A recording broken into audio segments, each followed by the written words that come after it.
Welcome, everybody. Good morning. People come in. Good morning. Still morning. I knew Charles was a popular guy, but I didn't know he was this popular.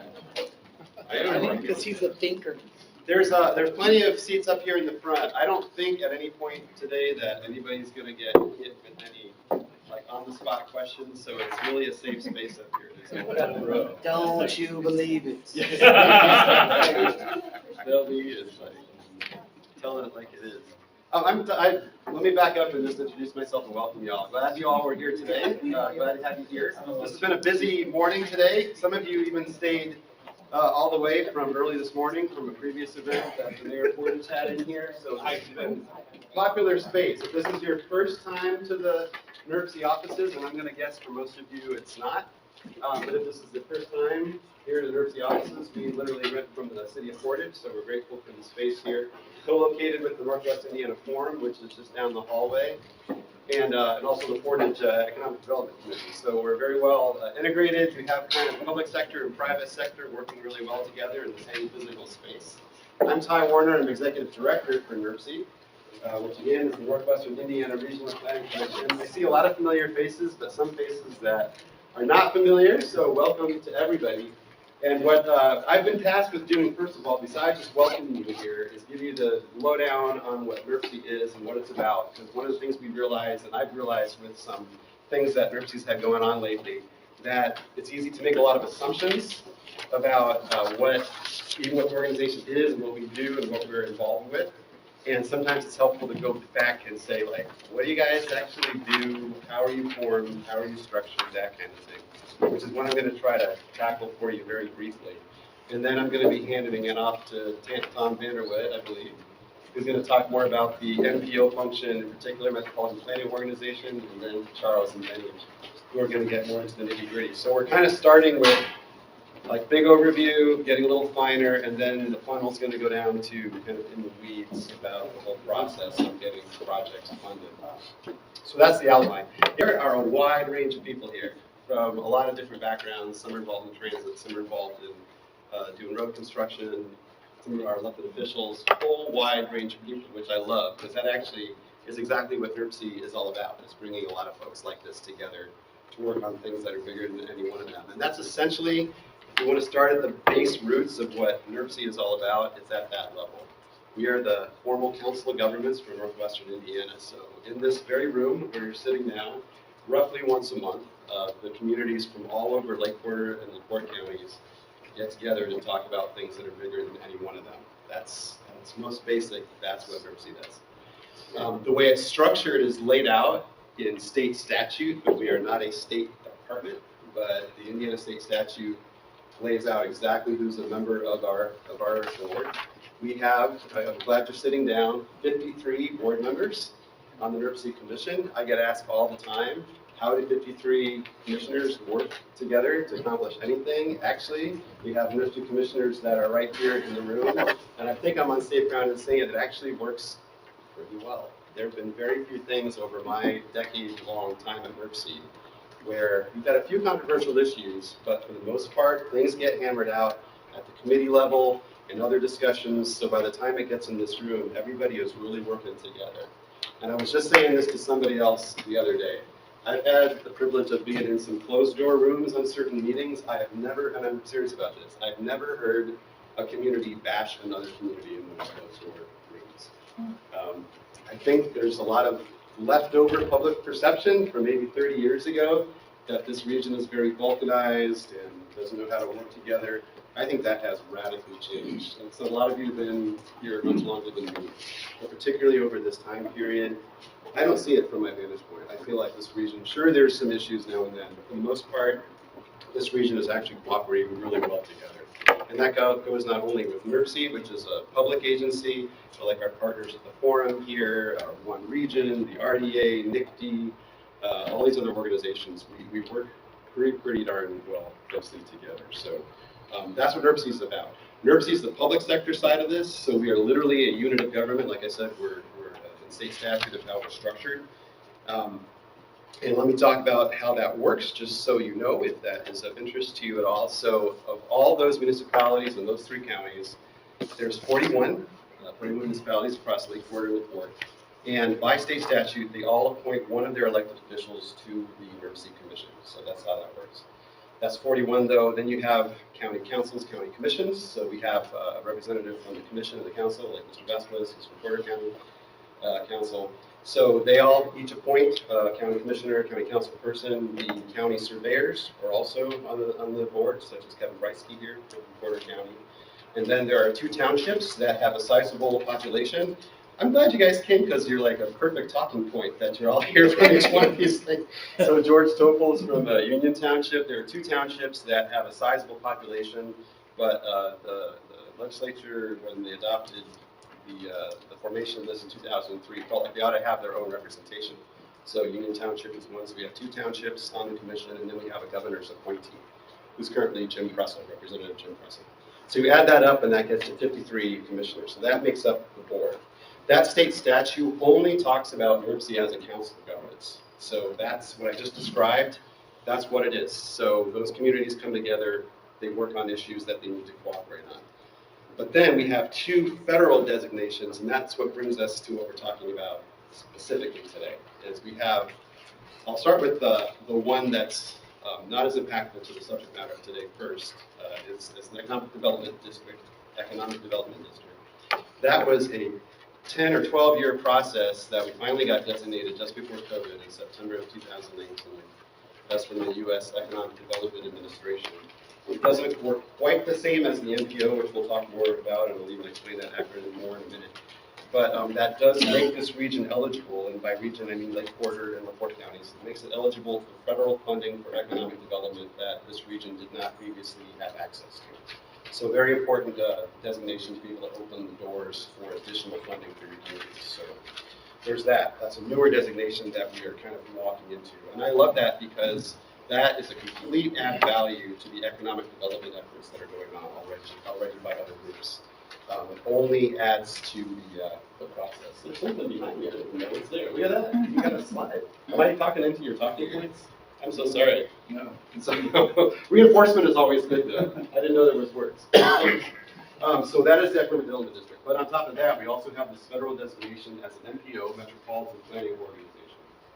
And fundamentally, what that is that's federal transportation law. When you reach a certain population threshold, and it's just started to be tweaked lately. They made some changes in how that's calculated. But it's an urbanized area threshold was 50,000 population. By urbanized population, not straight population, but urbanized population, 1,000 people per square mile. When you reach a certain designation, you're actually required to form a metropolitan planning organization. And what happens with that is, as opposed to if you did not have an MPO, when you wanted to do some particular project, you're downstate or something, you're trying to get the attention of INDOT or federal, whoever your funding source is to try to say, please fund us. I'm greatly oversimplifying, but it's essentially this.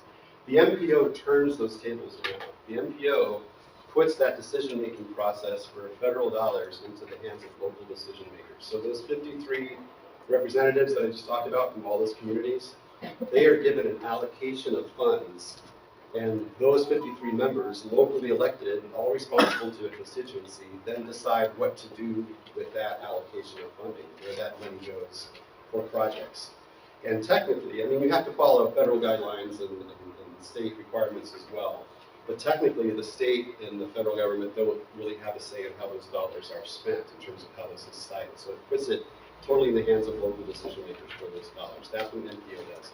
There are 14, 15 NPOs in Indiana. We're obviously not the only ones. So we'll talk about Fort Wayne, West Lafayette, Indianapolis, Evansville, etc. But we are the MPO for Northwestern Indiana, which again, Lake Fork and LaPorte counties. So how that happens, just real briefly too, when you buy a gallon of gas, 18 cents, whatever cents per gallon, goes to Washington, D.C. and gets put into the Highway Trust Fund. And then that money is then sent back to the state's Department of Transportation, and then they sub-allocate a portion of that to each of those MPOs that I just talked about. So what you're buying at the gas station is going directly to the Highway Trust Fund. And I'm going to put a little editorial comment here ahead of the next few years when the current transportation bill needs to get reauthorized. We're at the point where that needs to start getting talked about again. So I'm going to put this bugging your ear now because it's this was one of our talking points as Wendy just came with us to DC recently, and this is one of our talking points. That 18 cents per gallon has not been changed since I think 1993, I believe, was the last date that was raised. So that's worth a lot less today. So it hasn't changed. So at every gallon of gas, so we have two things going on. That's worth a lot less now as you're filling up. You buy gas, you know, it's worth less and less is coming back out of that. And on top of that, we have, very rightly so, policies that we're trying to promote electric vehicles, alternative fuels, et cetera.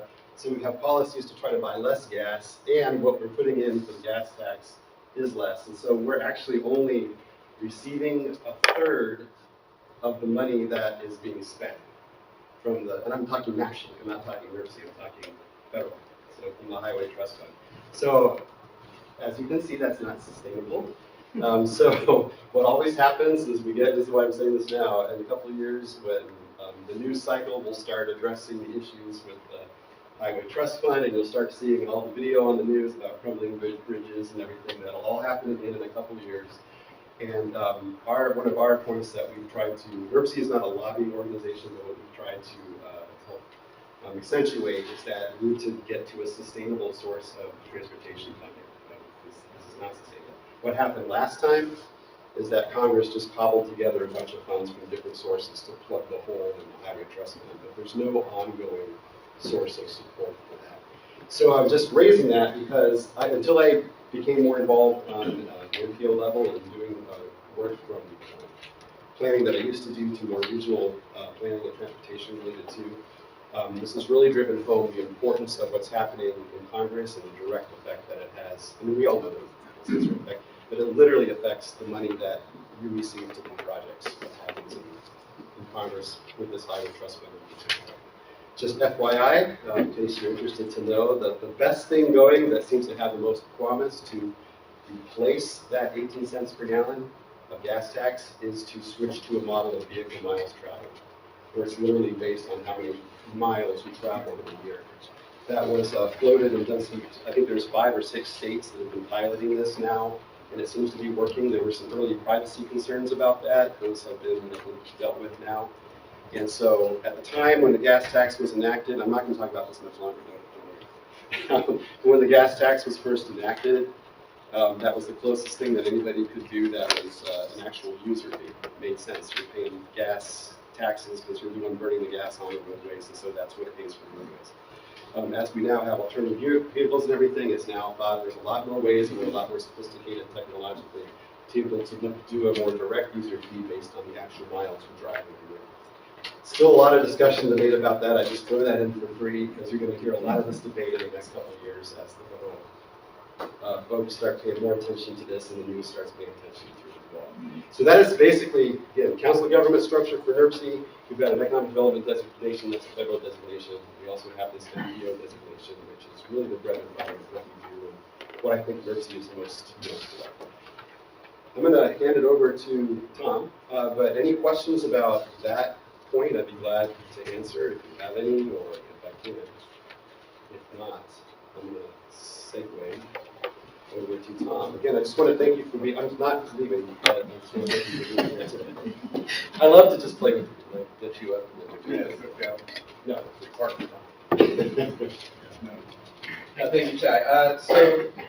Yeah, Ty did go a little bit into my slides, which is fine because you did a great job describing what we are as an MPO. So I only have really 1.5 slides left, which is fine. But I'm going to talk a little bit about this, what we have up here. So as Ty said, we are the MPO. And everybody, I think, is here to talk about transportation projects. How do I get my project funded? How do I administer my funded project? How do I get that project from engineering to construction? And that's what Charles is going to talk about. But what I want to talk about a little bit is sort of the policy background. How does this organization, as the MPO, make the policy decisions that precede the selection of those projects? How do we decide which projects are good for the region and which projects, because we have a limited amount of funding, are worthy of being funded? So as Ty said, we do have the authority to program which is Program Federal Transportation Funding. That just means we have the authority to decide which projects receive the funding, and then we put them in a program. But there are some parameters that we have to be aware of, and as the MPO, we are a federally mandated agency. We're also a federally funded agency. So we receive our planning dollars from the federal government, and they place some, you don't get money from the federal government without some strings being attached. So as we do our work, we have to take into consideration a number of different factors. Those are kind of listed up here, but the 3C process is what the federal government calls it. So our process for deciding which projects to select must be continuing, cooperative, and comprehensive. Continuing means that we must have a long-range vision and a short-range understanding of what our short-range needs are. Cooperative means we must work with stakeholders at all levels. So we are kind of the middleman between the federal government, the state government, and then the local governments. So we have to coordinate with all of those levels of government, but we also have to work with transit agencies, the general public, and we have to do everything in the public eye. And then finally, we have to be comprehensive. So we're all sort of looking at our own projects, but we don't look at them in a vacuum. We look at the effect that they'll have on our natural environment, on our economic development, what effect they'll have on land use. We look at all those aspects before we make those decisions. So that's kind of the background how we do that. And in addition to that sort of generalized understanding of what we're doing, the US DOT lists specific things that we have to examine. So we have to make sure all of our planning and programming is multimodal. We're not just looking at highways, we have to look at transit, we have to look at bicycle and pedestrian infrastructure. We have to take into account air quality. One of our main functions here is to actually run air quality modeling to ensure that any investments that we're making are not detrimental to the overall quality of our air. We look at freight mobility, environmental justice, public involvement, congestion management, safety and security, on and on and on. So those are all things that we have to take into consideration when, as Ty mentioned, those 53 individuals sit around this table and adopt certain plans and programs. So how do we do that? Next slide. So we do that really through the production of 3 core documents. And for those of you who are elected officials who are on the NIRPC board, these are documents that you will be asked to adopt at some point while you're sitting on the board. Probably the overarching document that we produce is called the Metropolitan Transportation Plan. That's also known as the MTP. I can't remember, do we have a list of acronyms that we're handing out for this? Yes. So I'll just use acronyms freely, and you can reference them in your glossary.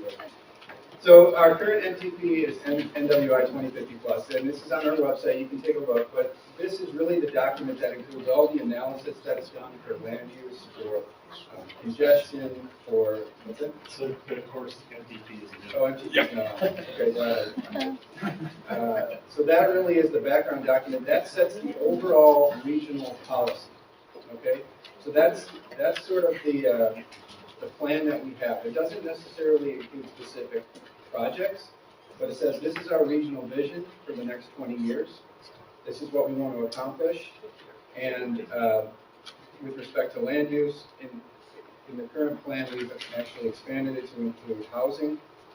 And we have to be fiscally constrained, and that means that we have to have an understanding of what our resources are to accomplish this vision, and we have to have any projects be within that budget. So that's, as I said, that's kind of the statement of policy. And then we implement that policy through 2 main documents, and those are the Unified Planning Work Program, and that's essentially just says what we're, as the NIRPC staff, and I just want to be clear, Charles, myself, the other NIRPC staff people, we are the staff to the commission. So the commission is the elected officials. We're just the staff that provide them the information and the data that they need to make their decisions. But this is our, like I said, this is our approved work program, and it's completed every 2 years and then updated every year. And what it says is we receive X number of dollars from the federal government, and we're matching it with X number of local dollars, and these are the things that we're going to do to implement the plan. So this includes day-to-day activities such as managing the TIP, the Transportation Improvement Program. It includes day-to-day activities like working with our committees. So again, to think about that cooperative aspect, we staff committees that have specific kind of mandates that they look at. For example, there's a land use committee, there's an environmental management policy committee, and then any special projects that we do. So if there's a corridor study that needs to be completed, or a land use study, we fund those through our UPWP. So that's how we implement that through our work program. The second major way that we implement the long-range plan is through the Transportation Improvement Program. That's the list of projects that are funded through NIRPC with federal funds. And at that, and I think Charles is going to take it from this point and talk about the TIP.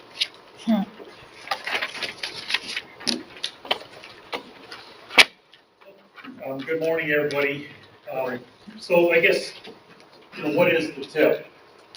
The TIP is our Transportation Improvement Program. It's a short-range plan, and by that means it's 5 years. From here in the next 5 years.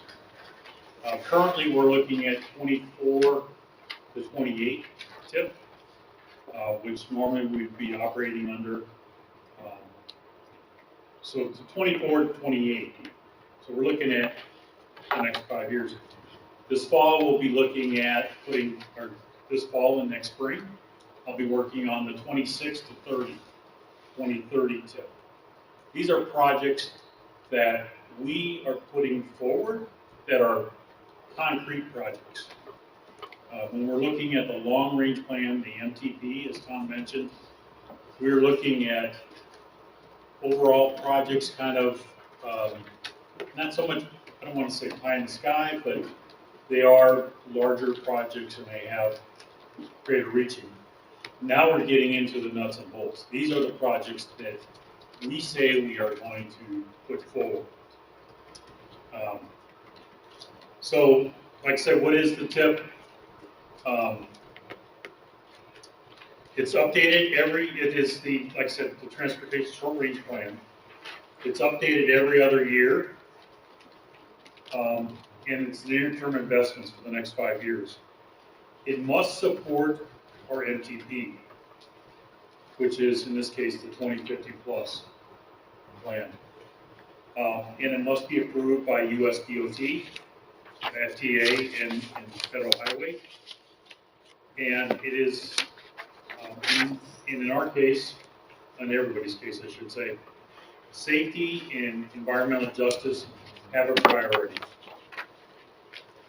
So there are some communities that may think that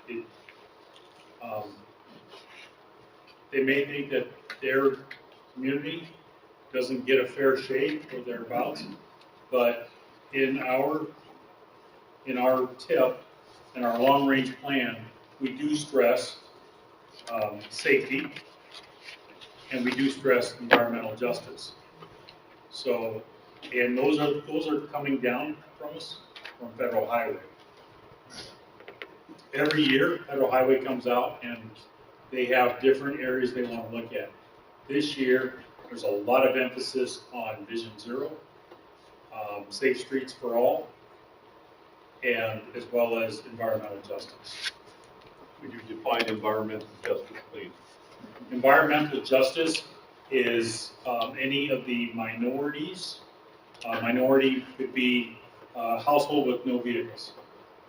Some of the different minorities that we look at: households with no vehicles, households with a minority as the head of household, A woman is the head of household. A veteran is the head of household. Households with no cars. What's that? Low income, yes. And we have 7 different ones that we use, and these are given to us by U.S. Census Bureau.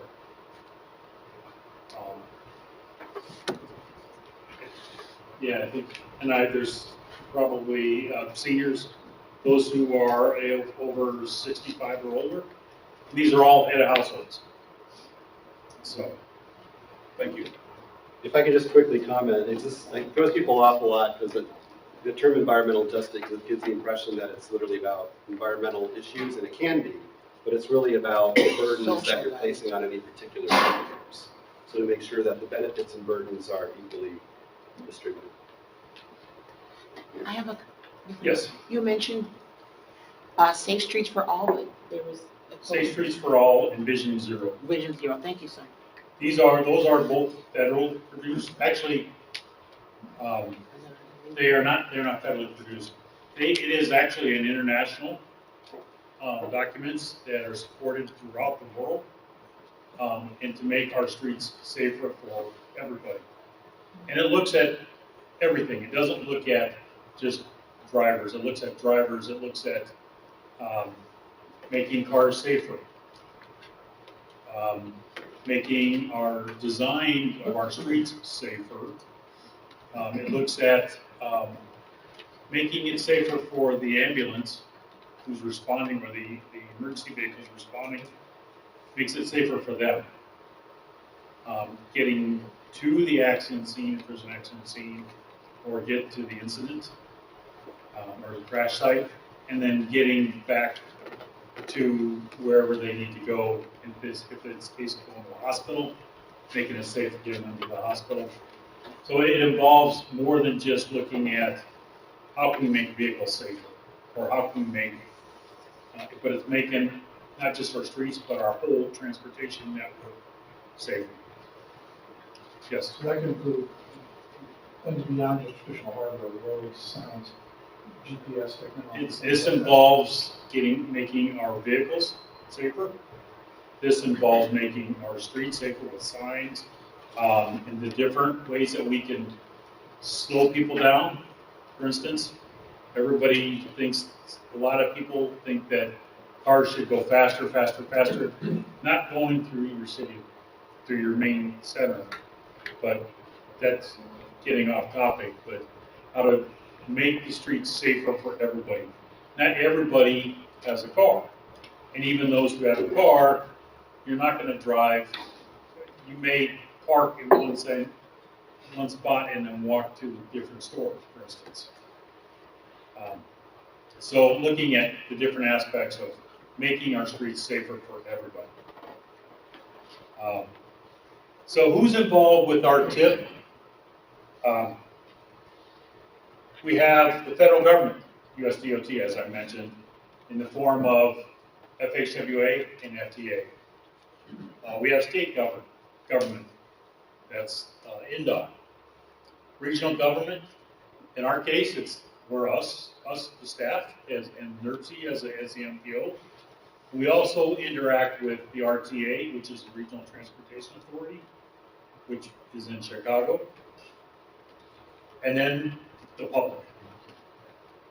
And everybody has input when we write our TIP.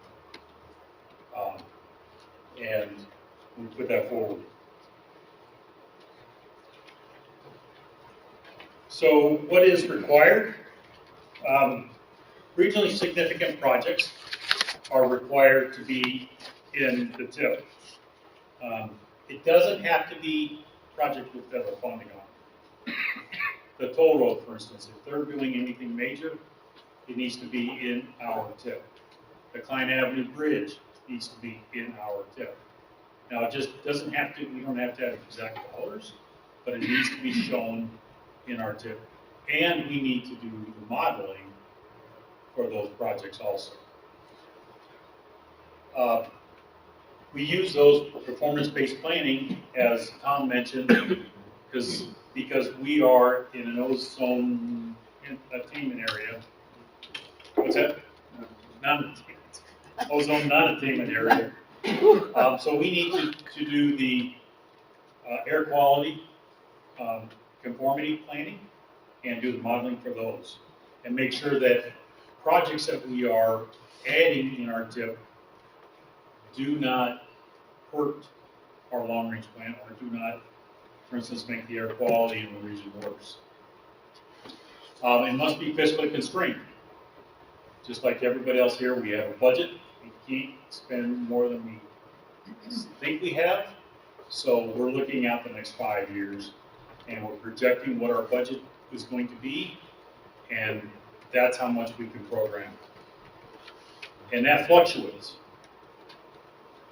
So, and then lastly, part of the TIP is in the annual list of obligated projects. That is a report that we produce every year and is how we spent our money in the past year. How NIRPC funded the projects in the past year, what we said we were going to do and what we actually did. And how is, yes? And where can I, is that list a public list, and where can I Yes. find it? Everything that NIRPC publishes, produces for the federal government is publicly accessible on NIRPC's website. Thank you. So how is the TIP developed? First off, we start off with the NOPA, which is our call for projects. NOPA stands for Notice of Funding Availability. It's a fancy word for call for projects. Our TIP is our NOPA. It opens every other year and it's open for about 30 days. And we do it on the even number of years, just to help everybody understand when our NOPA is out. So it will be out this fall.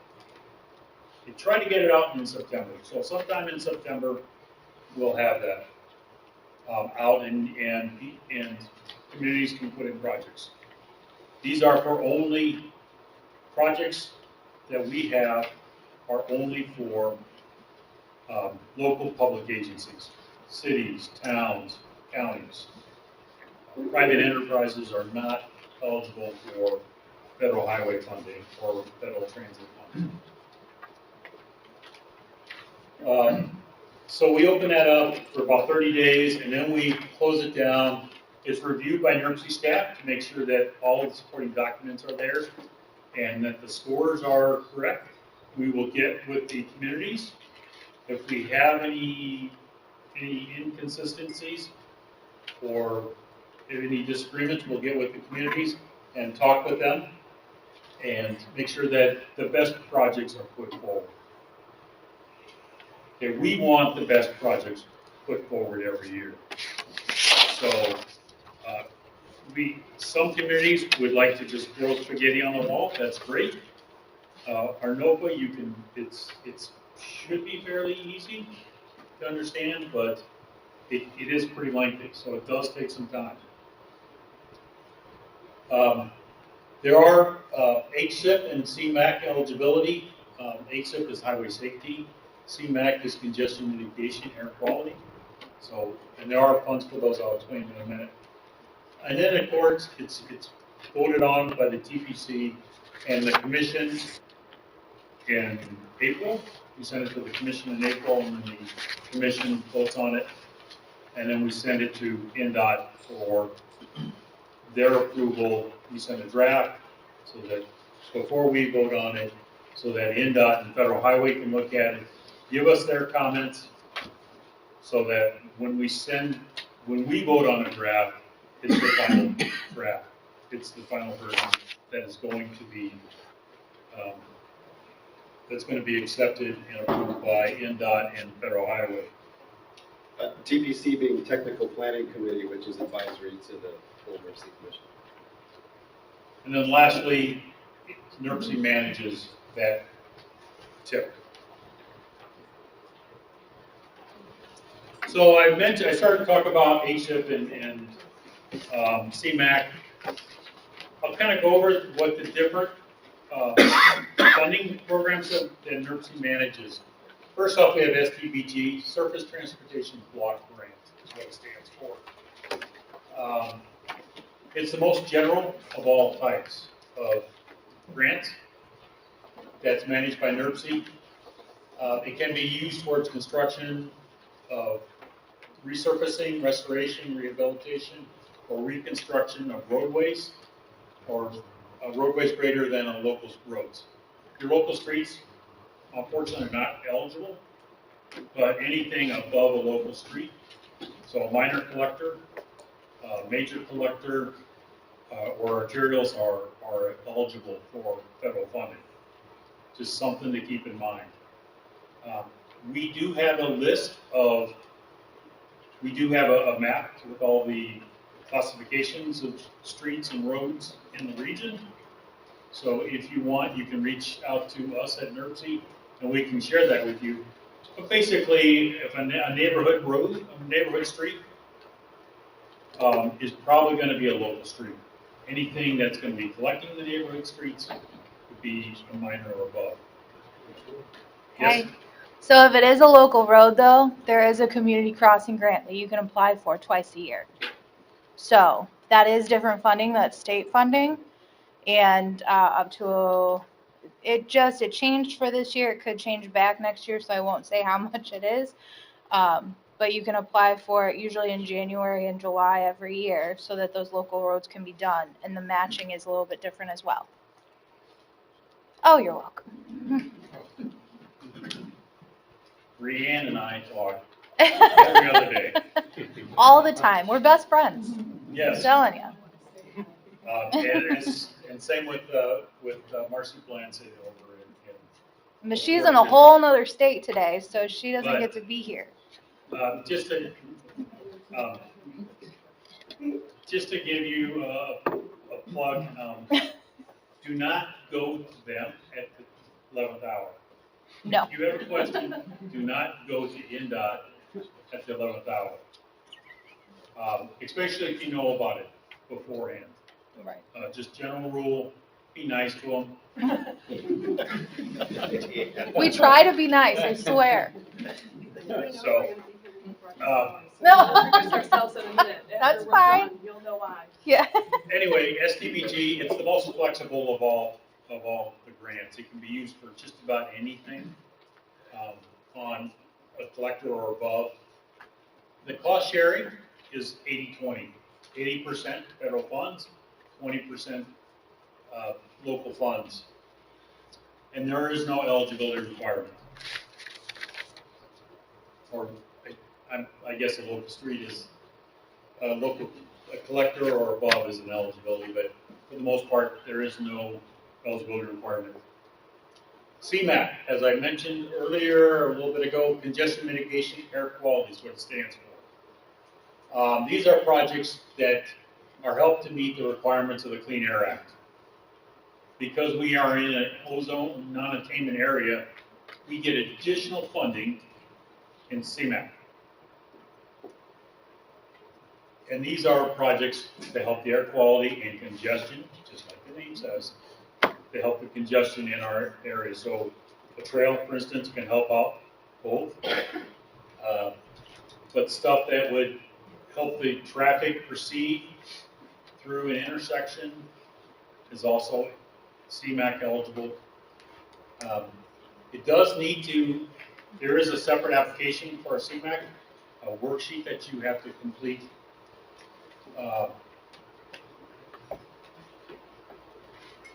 So, like I mentioned, it's alternative fuels and vehicles, pedestrian and bicycle facilities, intersection improvements, roundabouts, operating assistance for transit expansion, and preventive maintenance for transit vehicles. Again, this is 80-20 also. So we do push this going on. HSIP, yes. Does NIRPC provide the emissions worksheet to apply for that? Yes, they are actually part of the MILP application. Okay, thank you. And we'll work with you on filling that out. Charles, that's a quick question on emissions. Obviously, both rail, highway, water, we have a site on Lake Michigan, Red Brook Outlet. People spend a lot of time cars idling in traffic for trains. It's something an overpass be considered, something to mitigate exhaust emissions. Yes, it would. Technically, it would. But we're constrained. So whether or not a bridge, an overpass would be feasible, funded is another question. Yeah, we always have to say that. Right. Way it needs to be. Right. Highway Safety Improvement Program. These are projects that are meant to improve safety. Like I mentioned earlier, safety is big on the minds of Federal Highway this year. That they told us that they would like to see more and more projects safety. So these require a data-driven, strategic approach to improving roadway safety. Intersection improvements of roundabouts, emergency vehicle preemption has always done really well in this region. Traffic signal monitorization, regulatory sign updates, so on and so forth. Anything that would improve the safety. Yes. You have roundabouts on both sides, for the CMAC and the H. Right. So a roundabout is interesting because it can be however you need to portray it. We'll look at a roundabout if the municipality is looking to put in a roundabout, we'll look at it. We can look at how the roundabout, why we're putting the roundabout in, for instance. Is the roundabout being proposed because of high crash? Or is it just people backing up in the morning and the afternoon? So it kind of depends upon what's the purpose of the roundabout. Are we just trying to is the community just trying to relieve the congestion in the area? Or is there a lot of crashes there that a roundabout can solve? The interesting thing about HSIP, cost sharing is 90-10. So you get an extra 10% if you have an HSIP project. So you only have to come up with 10% of the money. And there are eligibility requirements that we do need to do, for instance, a road safety audit. And NIRPC is going to be providing those later this year, cutting in on the consultants. But we will be providing those for communities to, so that they can go after HSIP funding.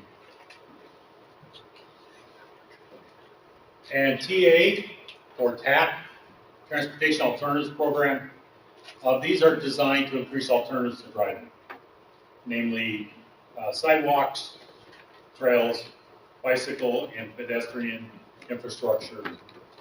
These are 80-20. There are no eligibility requirements on these. A couple new ones with the bipartisan infrastructure law and the Infrastructure and Improvement in Jobs Act, IIJA and bill. Is the CRP, Carbon Reduction Program. Additional funding for these projects and activities that are eligible under CMAC and Transport TA, and then 5339 in the FTA world. It's similar, but you don't have to fill out any. There are no requirements for CRP. Examples: street lights, signal monetizations to LEDs if you have the halogen, or the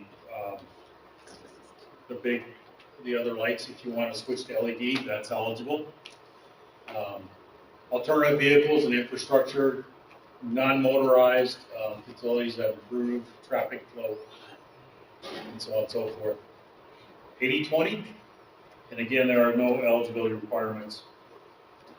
Protect, another new one, promoting resilient operations for transformative, efficient, and cost-saving transportation. No, there will not be quiz at the end. This is a mouthful, but it's really towards climate resilience. If you have a culvert that needs to be replaced, for instance, or if in Indiana bridges are maintained by the county, if the county has a bridge that has a history of overtopping, those projects would be eligible for protect funds. If you have a lot of standing water on the road, protect funds could be used to fix that. These can be used on local streets. Examples are areas prone to sea level rise, flooding, wildfires, extreme weather events, evacuation routes, green infrastructure, so on and so forth. Anything that would help with extreme weather events. 80/20, and there are no eligibility requirements. Moving on in, what's that? Quick question. Yes. So, for HSIP and then TAP, just examples, are those, are local streets eligible for those programs? CAP, they are safe routes to school. Again, we're looking at sidewalks on streets and then trails. And then HSIP, yes. Okay. Thank you. If you have a history of crashes in that area or something that would improve that safety. Generally, on a local street, you don't have that high volume and you don't have high speeds, or you should in your neighborhoods. But yes, HSIP can be done used on local streets. Moving into the FTA world, Federal Transit Administration, they have 4 different kinds of funding. 5307, that is similar to SDBG. It can be used for just about anything. Public transit, capital planning, job access, and reverse commutes, as well as operating expenses and preventive maintenance. We have 5310, enhanced mobility of seniors and individuals with disabilities. It's similar to 5307, but it's only eligible for transit operators that work with seniors and other able individuals and meeting their needs. We have 5337, state of good repair. That's for rail. In this case, there's only one commuter rail in Northwest Indiana, and that's NIRPC, so they get all of those funds. Actually, they're the only ones in the state, so they get the whole state funds. And then 5339, state of good repair, is for buses. So buses can get 5339 funding to purchase buses related to projects. They want work on their bus barns, or if they're doing, they could use also this for bus stops. So, Are these 80/20 as well? Typically the first 2. Well, it depends on what you're doing. Operating assistance is 50/50. Buying, purchasing anything else is going to be 80/20. In the case of, we do have one operator that does sub out all of their work, so they're only getting 80% of 50%. No, something similar to that.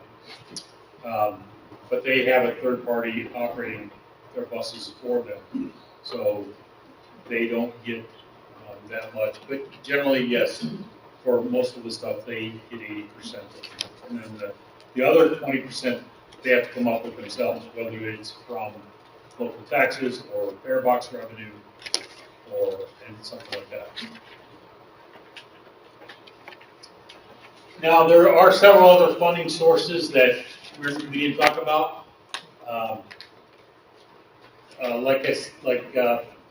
Brianne mentioned Community Crossings Mansion Grant, CCMG. That's put out twice a year. That's a state grant. There are READY funds. That's also a state grant. Those are that's a competitive. Both those are competitive grants. These are all competitive grants. Okay. Demonstration funds, as we like to say, demo funds. Those are earmark funds that come from the legislature, our legislators, usually in Washington D.C. Those funds come for a special project that come to the city or town that you've asked Mr. Mervan or Mr. Young or who's the third person? Ron, thank you. And they've given the locals funding for a project. Those would come through as demonstration funds. RAISE grant. Many of you heard about RAISE funds. That is a federal fund. It's a competitive grant. Those are for larger projects. Most of you have heard us talking about the Marquette Greenway.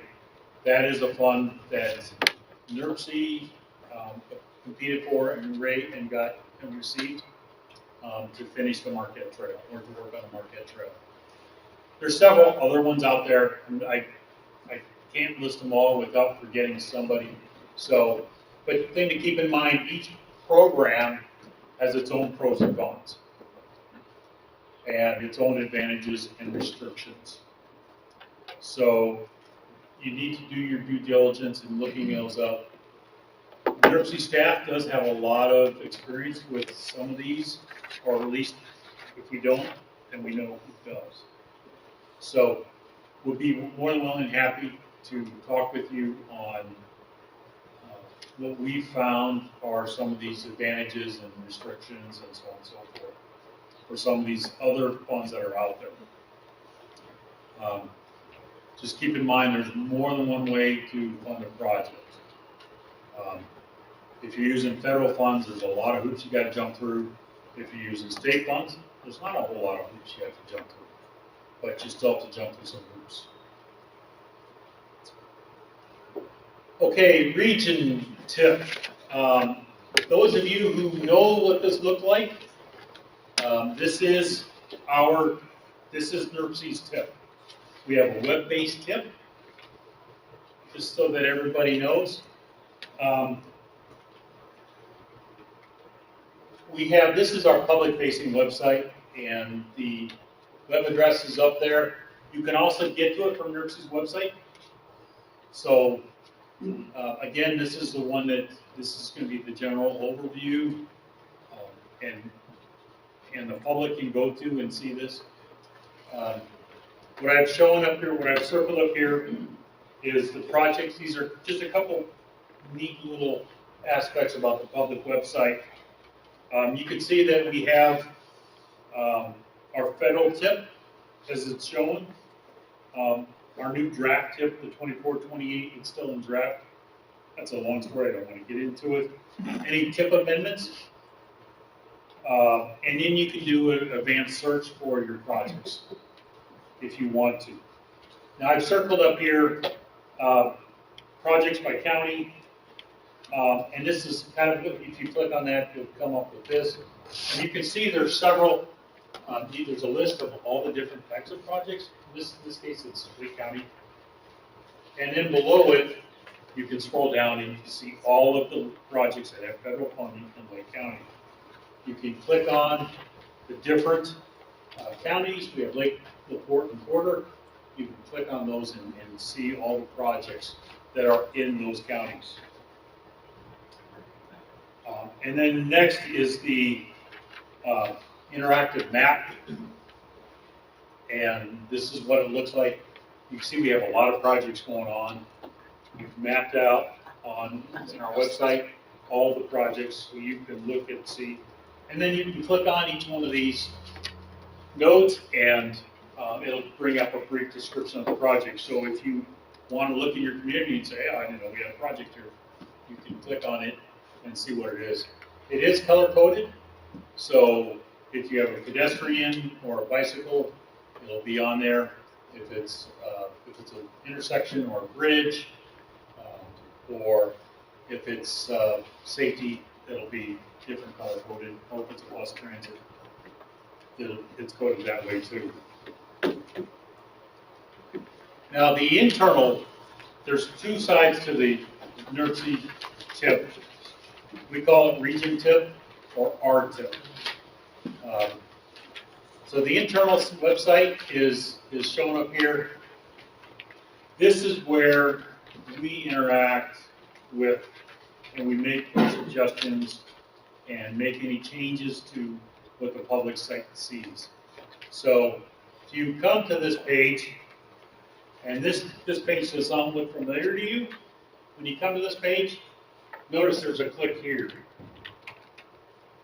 If you're new to Region Tip or if you forgot your password, just click there. You'll put in all your information and it'll come to the NIRPC administrator, which is me, and I will approve you if you need approving. I can also correct it if things are incorrect on your application.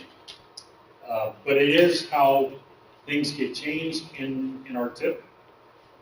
It is how we keep our tip updated. This is actually, the consultants can come in here and they can get, but they can only get read-only access. As far as the access, the city and towns, they can have, they can get full access to this, to your projects in there. And when you come in there, this is what you're going to see.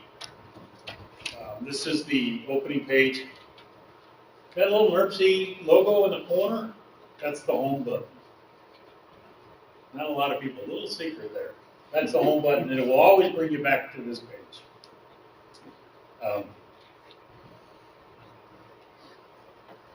So, a couple things that you're going to be looking at all the time, fairly often.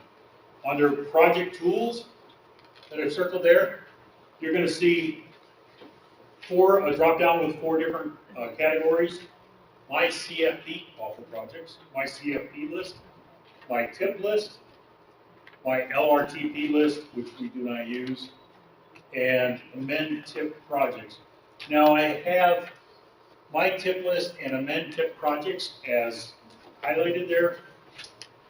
You are going to be, those are the 2 drop downs that you're going to use more often than anything. So if you want to see the list of projects in your community, you'll click on my tip list and it'll bring up all the projects that are in your community. And if you want to make a change to one of those projects, then you'll click on amend tip projects and you'll see what's available. As of now, we have, you can see we have 3 different applications open. We have a transit tip amendment open, we have a tip amendment open, and then we have an administrative modification. The difference between administrative modification and an amendment really comes down to what the change is, the size of the change. If you're changing anything on the scope, it goes to an amendment. If you're changing something minor, you're just updating the construction estimate, and it's only going up by, say, a couple $1,000s, that's an administrative modification. If we need to fix something that we put in there correctly, depending on what that is, it's administrative modification. If it's a technical correction, we always knew that it was from point A to point B, but somehow we got point A to point C. But everything we know is from point A to point B. We can go in and make the argument that that's a technical correction, for instance. The next one is other tools. And what we have under that, if you do that drop down, you have administrative tools, change your password if you want to change your password. Chances are you're not going to. There's also help and tutorials. So your first time in there, you may want to just kind of take a tutorial. It's really easy, but it'll show you what to do and how you want to do it. And it'll also take you to the public website. So a lot of times you use that if you're in there working and say one of your city councilmen or your mayor or town councilman has looking at the public site and you want to go to that public site and see what they're seeing. So you can look at that.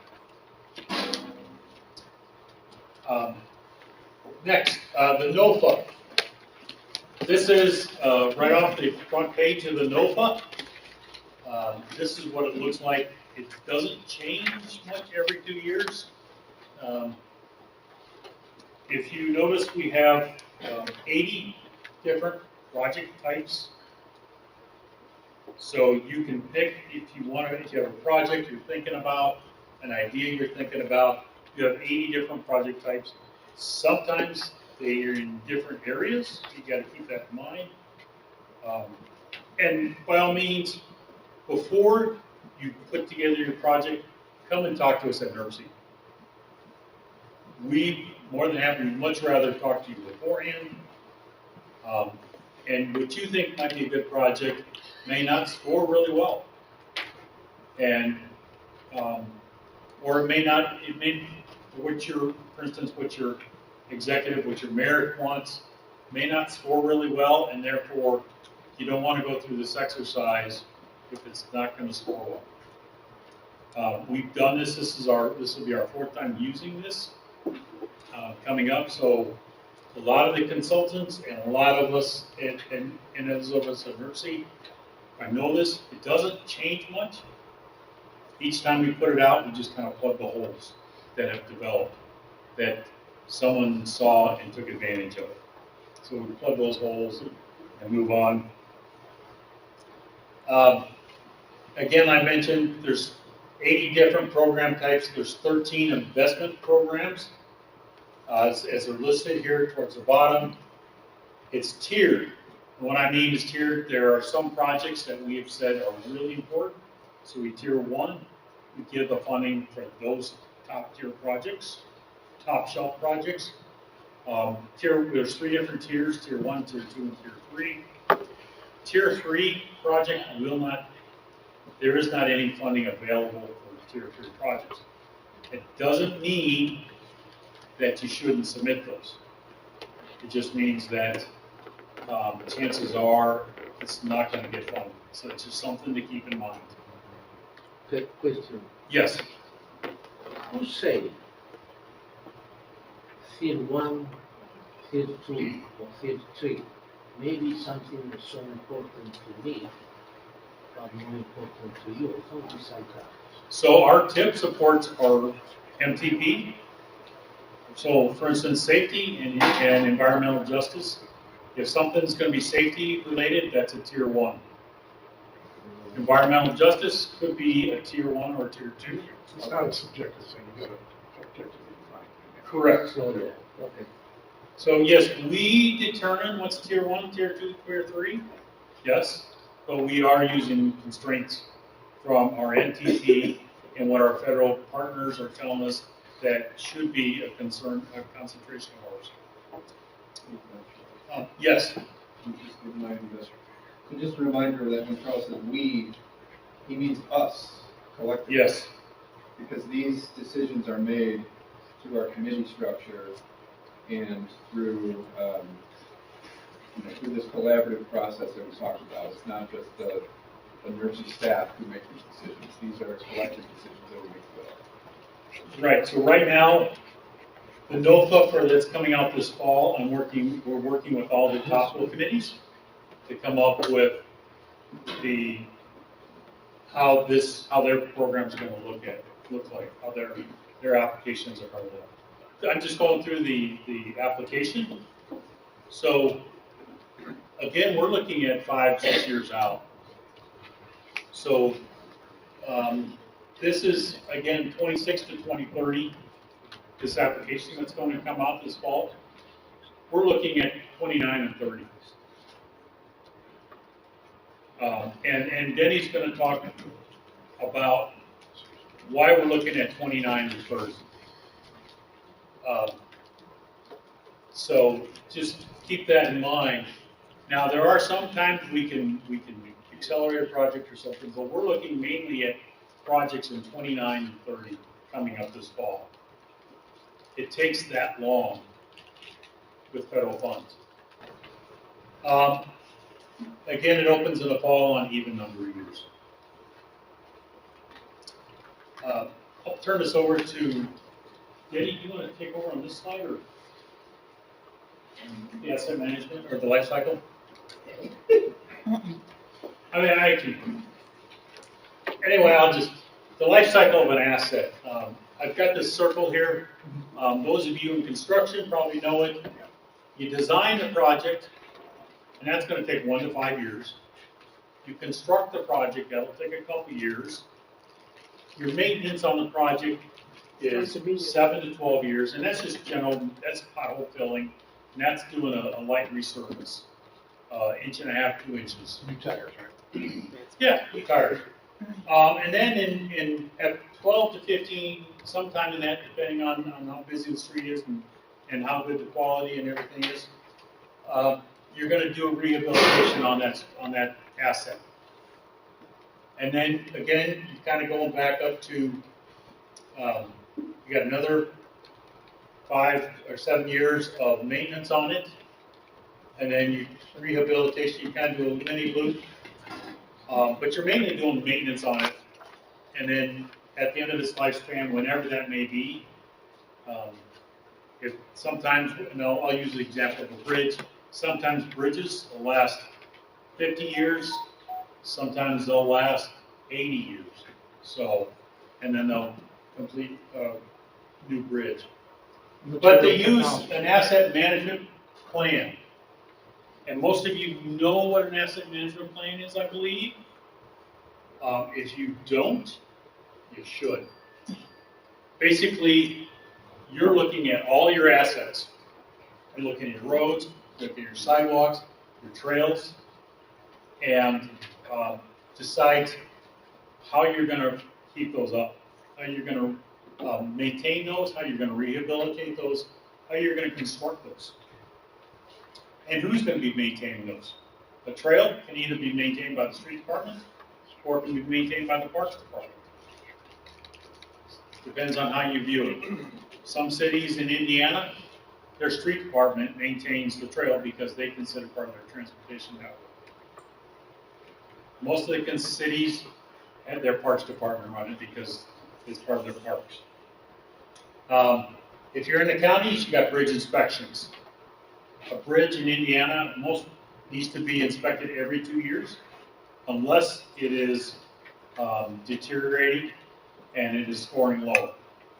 Then it needs to be evaluated every year or every. I've seen bridges that had to be inspected every month at the end of their life cycle. And then the pavement surface evaluation and rating, PASER. None of these, this does not need an engineering degree to look at your pavement and see how it's functioning. So you're looking at cracks. You're looking at the different types of cracks. And you can actually take a class through this through ITAP, Indiana Technical Assistance Program. And again, I can help you show you where that's at, but if you just Google ITAP, Indiana Technical Planning, Technical Assistance Program, it'll bring that up, and it'll show you how to show a class that's coming up. So as at this time, I'll turn this over to Denny. For real. For those of you that don't know me, I think I know a quarter of you. 50 years plus in the transportation engineering field, about 40 of it specializing in projects up here. I've been going to NIRPC meetings for a long time. I've seen a lot of different changes that the organization has gone through. And a little bit of the institutional memory that still exists. We're going to talk about NOPA and what you need to consider. A few things starting off with on the NOPA. This is for, especially for elected officials and for your city engineers to talk to your elected officials about. There's some understanding that you've got to have. Number one is that you as the city, county, town, lose a degree of control when you accept federal money. When you're funding a project totally with your own money, you can go out there and tell the contractor to be out there on Saturday. You can say, I want this job done a year earlier. You have a lot of flexibility there, but it's all your money. When it comes to federal funding, you lose that flexibility. NDOT controls the schedule of the project. When the project gets selected, it gets put in a specific fiscal year. And for purposes here, that's July 1st to June 30th. Once the funding is approved for that year, that's set. Because NIRPC has a budget on a year-by-year basis. They get no more money and no less money from that. So when they give your agency a project or some type of funding, your part of that is to deliver it in accordance with that schedule. And you have to interface, or your consultant has to interface with NDOT in order to get that achieved. You can't arbitrarily say, I want to move that project up 2 years. Because NDOT looks at the tip. And when that tip says preliminary field check plans are scheduled for this year, you can't move it up 2 years because they don't review your plans. They have a huge number of projects that they have to administer to do these reviews. So they have manpower requirements and they have to put those manpower available resources to a schedule. So you lose a degree of control. You need to realize that you have set schedules and set budgets. One of probably the most important things in preparing your NOPA is to get an accurate construction cost estimate. Because you don't get a second chance. Ask for all you want, but you're only going to get what you ask for. So that's another reason. When you're in control of it locally, well, I can do this, and I can do this, and I can lower the cost, or raise the cost, so on and so forth. Not the case. You're only given a set amount of money, generally speaking. So there are some exceptions. I was telling Charles, I could talk this topic for 2 to 4 hours. I got 40 minutes, so I'm going to hit it with 30,000 feet, and there'll be exceptions to what I said. But generally speaking, these are the areas. Another thing, especially for local officials, if your project is going to require a right-of-way, you have to be prepared and agree to go to condemnation if you have to. I've had a number of clients who did not do that. So if you as an agency will not go to condemnation, don't submit a project that has right-of-way. Go ahead. Can I step in really quick? And that's right. But I also want to reiterate too that with right-of-way, you can do and you need to do right-of-way engineering in your PE. So that is APAs with no owner contact, that's staking, that's paperwork, all of that needs to be done in your PE now. So that when you get to right-of-way, you're literally hopefully just making the offers, doing the rest of it. That's the way it should have been. That is the way it is now. So if you send me a PE contract and it is not in there, I will send it back and say, we need this in there. So that we're not delayed on purchasing or any of that process. So that is a key factor now. Okay, all yours again. Some of the inputs that you're going to look at in determining a project is the comprehensive plan, or the thoroughfare plan within the comprehensive plan. What does that tell you as far as what you're planning to do? And this is especially for prime corridors. If your comprehensive plan hasn't been updated in the past 20 years, you might want to be thinking about doing that, because it is a scoring item on the NOPA applications. Other elements are the asset management plan. If you want to reconstruct a road, but your asset management plan says all that road needs is a 3-inch minimum resurface, you're not going to get funded. Okay? So that's an input as well, and that's how important that asset management plan is.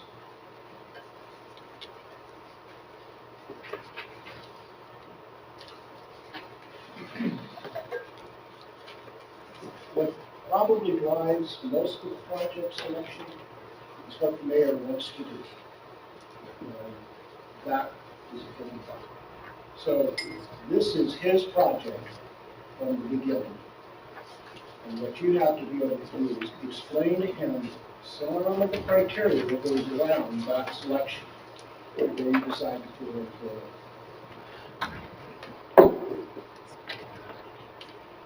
So once you come up with a concept of a project, the next thing is to nail down the specific scope. What elements are going to be done in that project? If you have a combination sewer, are you going to be separating that sewer into sanitary and storm?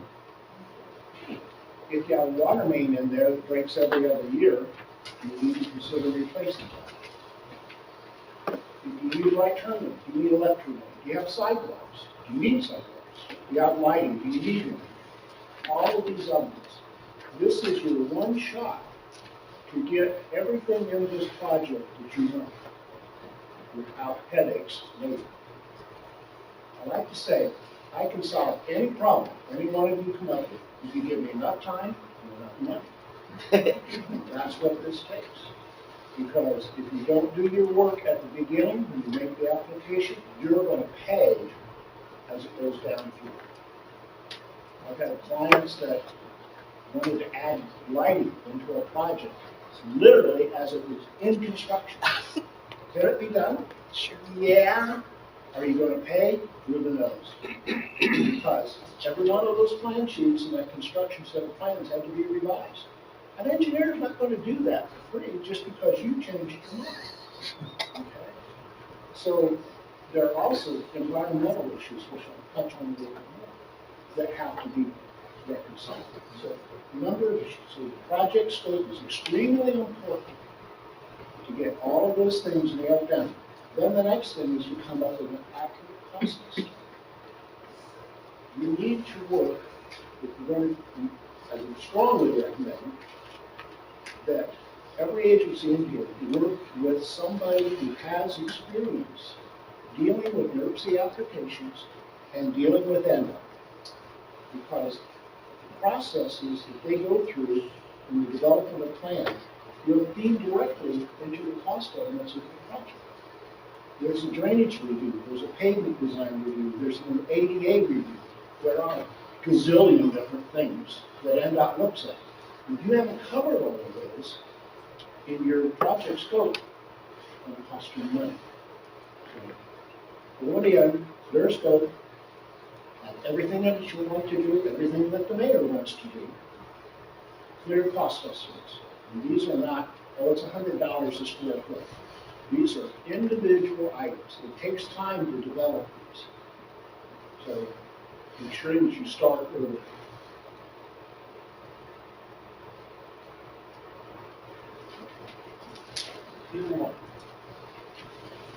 Okay, you got selected. Yay! Charles fans. Okay, I've got my project. I'm ready to go to Lake. Year one starts the process. Now, this may not be the first calendar year after you get selected. Keep that in mind. I'll touch on that. First thing is to select a consultant to do your work. Okay? You have two choices there. You can fund that consultant's work through local money, or you can fund it through the federal aid process. If you have put that request in on your application and that's approved, the year that federal money for that engineering work is identified in the tip is when you can begin work.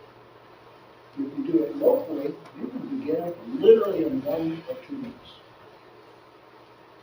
At the very best, it takes 6 months from start to finish to select a consultant through the federal RFP basis. It's going to require work on the LPA's part, which you have to fill out the application and not post it. You get a gazillion different engineering firms that tell you to invest in some sliced bread. You have to evaluate all of those things. You have to score them on NDOT prescribed criteria and score sheets. You then send in your selection to NDOT. And by the way, you have to choose the number one highest scored firm as your firm. If you like firm B, if they scored second, you can't select them. Goes to NDOT, they look at how you did the process. They say, very good. Send it back. Now start the agreement. So you got to go to NDOT's website, get their agreement format, fill it out, get your fee negotiated. Now comes your attorney's review of NDOT's agreement. He's going to say, I don't like the clause here. Don't even think about it. NDOT will not change their agreement. You want their money, you must have their agreement. You're right there. Remember, loss of flexibility, loss of control.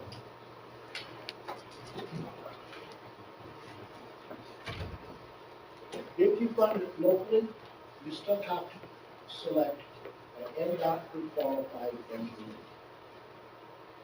You may have a firm, especially in smaller communities, that does a lot of your work. I mean, maybe they're what I call civil engineering firm, does subdivisions, that type of thing. Okay? If they're not NDOT pre-qualified, they won't know the process and they will cost you $1,000. So it has to be done. Is it going to cost different when you go through the federal aid process or you go locally? No, it's the same now. In the RFP, you can do it for just design engineering. If you have right-of-way, you can do right-of-way and design engineering. Or you can do construction right-of-way and design engineering, or any combination of those. You can select one firm to do all of those, or you can piecemeal it and go each phase at a time. Okay, I'm gonna cut in. So he's right, you can do the RFP for PE and right away. And for PE, if you have one consultant and you decide that you don't like that consultant, you want to do something different for right away, you can then resubmit an RFP for just right away. Otherwise, you can keep that consultant for your PE and right away and you don't have to resubmit it. For CE, that has to be done on its own and it has to be done closer to construction. So within 6 months or so of your letting date, you would have to send out another RFP for strictly construction engineering, construction inspection.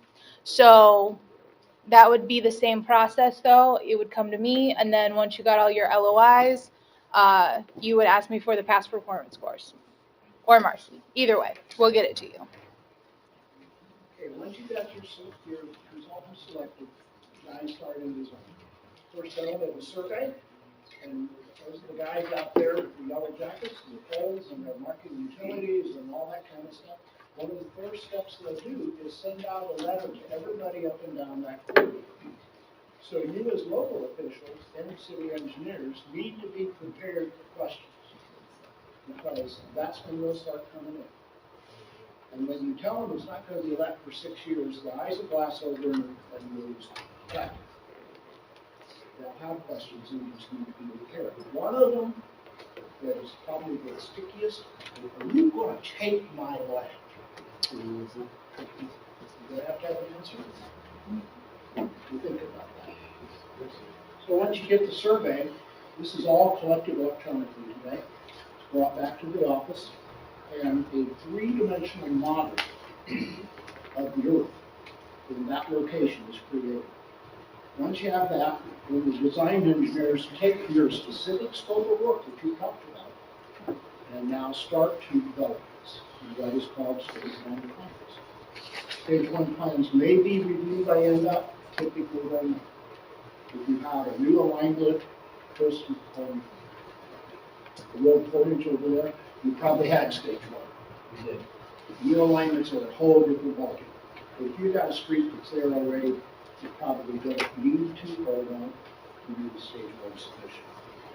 This is also when the environmental process starts. They send out coordination letters, I think, to between 25 and 30 different agencies.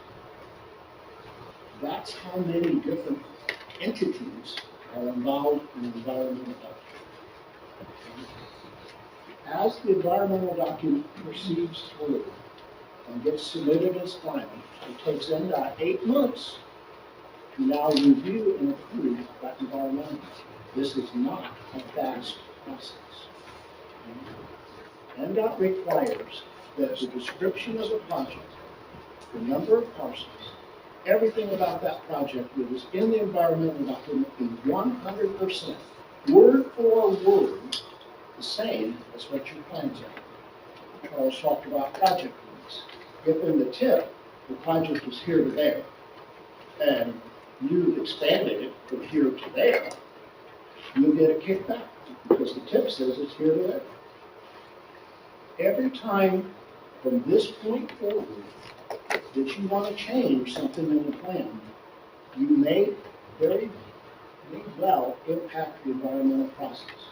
If it's prior to approval, it has to go back to these 25 agencies for reconsideration.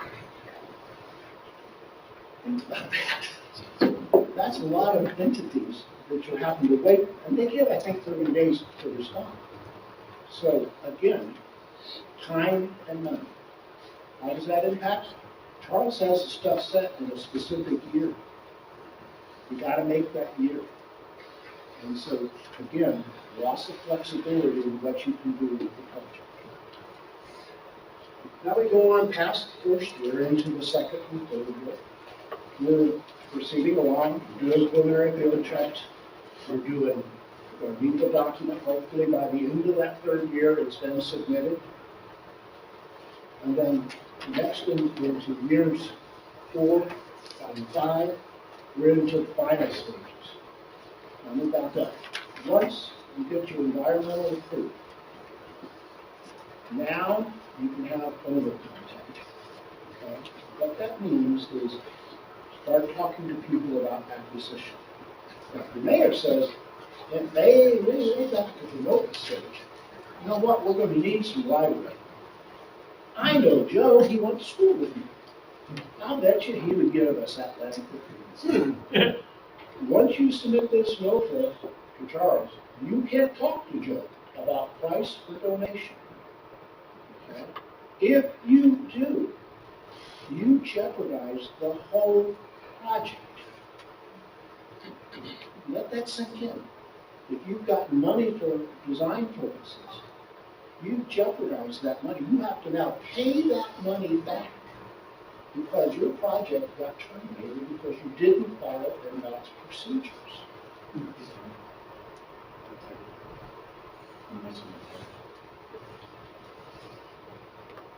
Now, What's that? you want to talk about the type or not? Right away? Yeah. This one that you brought up. So, let's try to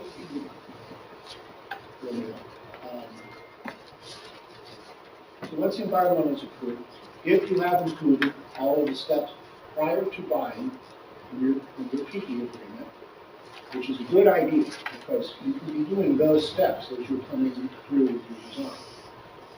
You submit in, again, now, because right-of-way phase is a different phase funding-wise. Schedule, when Charles has that money in the till, is important. Because you can't access that money till that year. So it all plays into that schedule. So now we go on to years 4 and 5. We're doing the final stuff. We've got a right-of-way required. We're working on specifications. We're now going to do our RFP for construction supervision. And we'll talk about that a little bit more in detail. The last aspect is, as far as the engineering and design side goes, is you take the project and you take it to market. You submit in the final tracings on it, final specifications. At that point, NDOT takes over. They advertise it, they select the contract. You as an LPA become almost a bystander. Not quite, but very much. Because instead of driving your consultant to do things, you're now dealing with NDOT construction. And they have their own set of rules, their own specifications, their own way of dealing with things. And it starts with the bid. Once they select the bidder, they will send you the LPA a letter to do you concur? Yeah.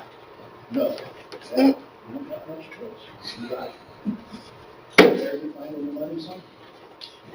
Then the next thing is they'll send you an invoice. You got to send them a check. The contract is between NDOT and the contractor.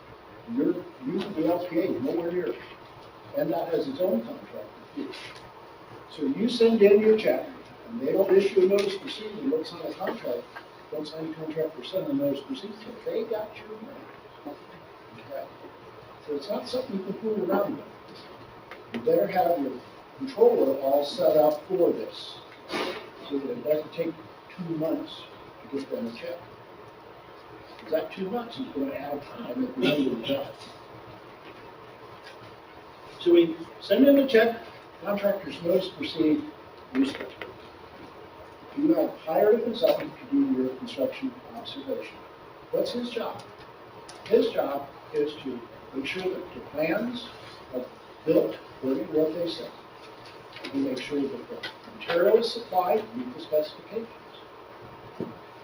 If there are changed conditions or some situation that isn't the way that the plans say, now we start into looking at change orders.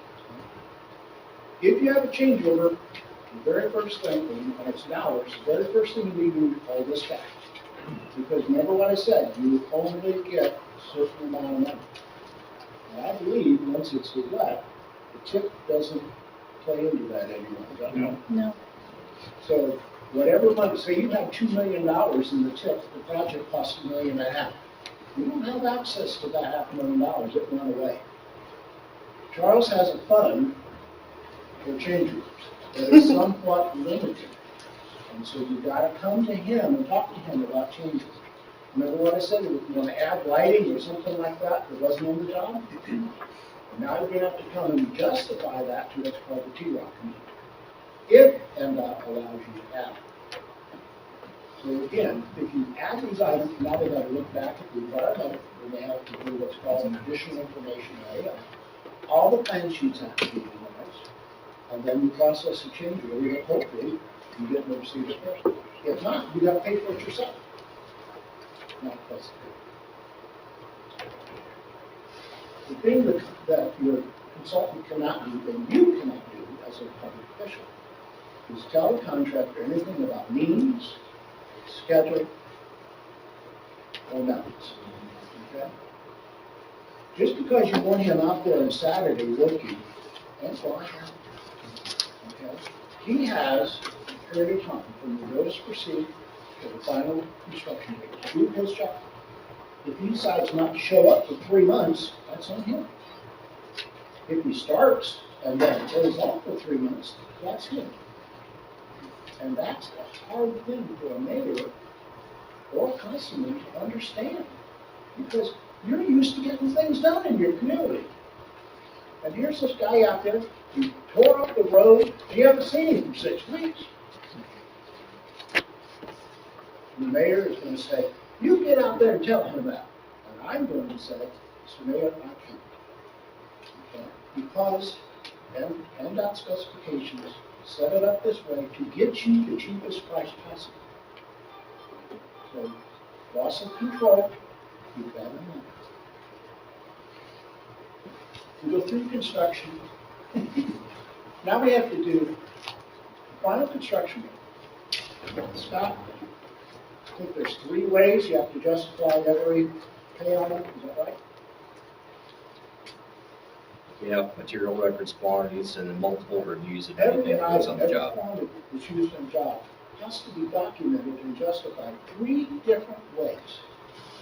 You have to use NDOT's prescribed software to do this, okay? And you have to work within NDOT's final records department to keep them happy and turn this in. This can take months after the job is done. So just be prepared. Once you cut the ribbon, your bills don't stop.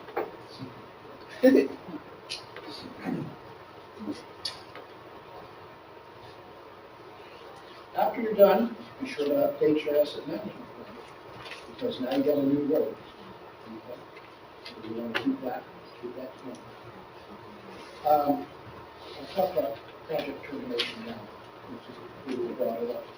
If at any point you wish to pull the plug on the project, you absolutely have that discretion to do. Okay? But you will have to pay back every dollar of federal money that you have been given up to that point. So that's a pretty bitter thing. So when the mayor gets upset, or you get a new mayor who says, this isn't a priority to me, I don't want to do this project. Okay, you certainly can end it, but you have to pay back the money that you've been given for the project. So that has to factor into your decision. That answer your question. Beyond that, we'll give it back to you. I have one quick question. Yes.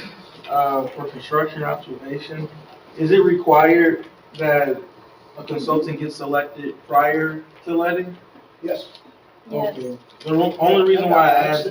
What you can do is to do it at about stage 3, which I have partnered with because you don't have a firm estimate. But that's the time that you're needing to look for it. But for sure, you have to have your agreement and everything in place before it goes to bid. Okay? Because if you don't, you may be delaying the contract to start because you don't have the personnel in place. Yeah, you'll delay it, because I can't request a PO until I have your contract for construction engineering. So it doesn't matter what Charles tells me that he's gonna give you, I can program it all day, but until I have that contract, I can't request the PO. So if at any point you pay the local match and they go to notice to proceed and construction is supposed to start, it won't, because you don't have your consultant on board. And the only reason I bring it up is because it kind of helps with costs if you have a schedule, which you won't get until you have a contract on. If you're doing this for stage 3, you don't have final quantities. And if you have final quantities and a cost estimate, how big of a project am I dealing with? Is it $1 million? Is it $2 million? Because that fee is going to be different, and the amount of people you put on it is going to be different. Right. Right. Before we move off from the slide, change orders and advice of change. Advice of change is a change order for more money, is what it is. So you can have a change order because you need more material, or you could have a change order because the contractor is asking to give a different type of material than what was requested on the plans. And if it's approved, then that's fine. You can have a change order for more time. If the contractor can't finish for reasons that are or are not part of their control, that's fine. That's a change order. It may not affect the final outcome as far as dollars, but if you have an issue where you need more money, that's a change order for more money. It's called an advice of change. Generally, please let me know as soon as you get that. Okay, so we can plan on that. Generally, that doesn't come into effect till you're about 80% done or with the project, because you can program those additional. They'll take NDOT will pay the contractor if it's approved. They'll do a change order for that additional item. Let's say you need more gravel or more asphalt. They'll program that. They'll approve that, and they'll take it out of your general funds that's for construction. So they'll pay for that. But then what happens is on the towards the end of the project, you're gonna run out of money. Now, if you know that you're gonna need an additional $30,000 or whatever the cost may be, let me know. I'll put a note, we'll keep track of it, because you may not need 30,000 at the end of the project. You only may need 25,000, or you may need 35,000. But at least we've got it recorded that you put in a request for it. So something to keep in mind. The asset management plan, it's a great tool when politics come in mind. You may have one person who's always complaining about the potholes on their street. You probably all know who that is right now. Probably thinking, yeah, I know. If you can go to them and you can say with empirical data that their street isn't that bad. Okay, yeah, we forgot a pothole. Okay, but your street's not that bad. And actually, if you go 3 streets over, it's even worse. Then that will quiet them down.